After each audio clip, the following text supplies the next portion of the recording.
વાળવામાં આવતા નથી. ઇતિહાસ એનો સાક્ષી છે. અહંકાર હંમેશા હારે છે. અહંકાર હંમેશા હારે છે. આ દેશમાં રોટી બેટી રાજ અને ધર્મની રક્ષણ કરનારા લોકોને પોતાની કુખે ઉછેરનારી દેશની તમામ માતૃશક્તિને આપણે વંદન કરીએ છીએ. પણ આજ દેશની દીકરીઓના દામન ઉપર દાગ લગાડનારા લોકો સામે દીકરીઓએ જોહર કરવાની પ્રતિજ્ઞા લેવી પડે એ આપણી સૌની કઠણાઈ છે. મારી બહેનો, આ તમારા દામન ઉપર દાગ લગાડનારા લોકો સામે તમારે જોહર કરવાની જરૂરત નથી. હજી જવતલિયાઓ ઘણાય જીવી રહ્યા છે. તમે મુંજાવમાં મને સંપૂર્ણ વિશ્વાસ છે કે આ સ્વાભિમાનની લડાઈમાં શક્તિનો વિજય થાય અને આપણે સૌ આ સ્વાભિમાનની લડાઈને આગળ ધપાવવાનો આજ સંકલ્પ કરીએ.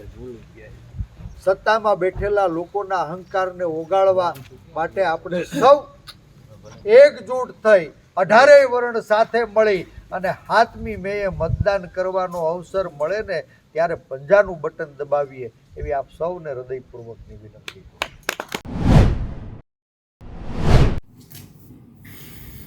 આજે મેં અકેલાના માધ્યમથી પ્રજ્ઞાબાનો એક વિડીયો વાયરલ થયેલ જોયો છે.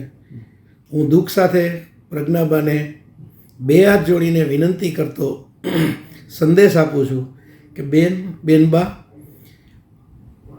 4,68,000 રાજકોટ મત વિસ્તારમાં જવતલિયા હયાત હોય અને આપે જોહર કરવાની વિચાર પડતો મૂકવો જોઈએ.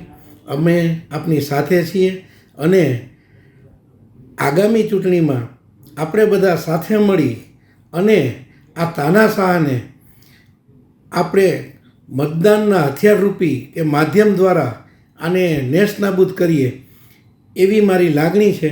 એટલે એક જવતલિયાની 2 હાથ જોડીને આપને વિનંતી છે કે જોહરનો વિચાર પડતો મૂકો.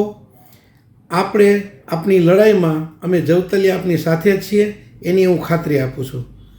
જય હિન્દ.